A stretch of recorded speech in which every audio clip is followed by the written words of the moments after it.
Yun guys. May natira akong isang adobong, chicken adobo. Tapos, isa lang naman hinit ako kasi kahapon pa to. Tapos, nilagyan ko na lang ng nilagang itlog para naman magkasya sa Yan guys.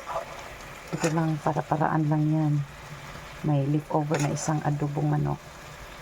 Tapos nilagyan ng nilagyan ko ng, para mag-heat up siya, nilagyan ko ulit ng tubig para ma-absorb naman yung mga yung mga sangkap dito sa sa itlog. So ito na guys, ready na naman ulit kainin. So isang chicken at nilagyan ko ng nilagang itlog. So adobo na rin to guys, parang bago lang. So leftover to kahapon. So nilagyan ko heat up ko lang. Ayan, ready na ulit.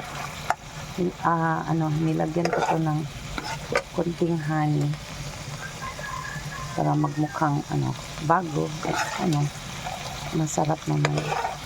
So yun, ito paborito talaga to ng anak ko, yung chicken adobo. So isa na lang yung chicken adobo.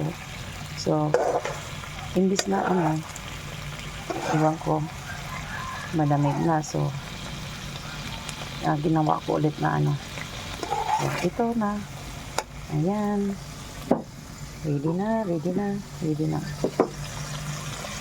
So ito lang guys, saklang. Thank you guys for watching. Thank you everyone.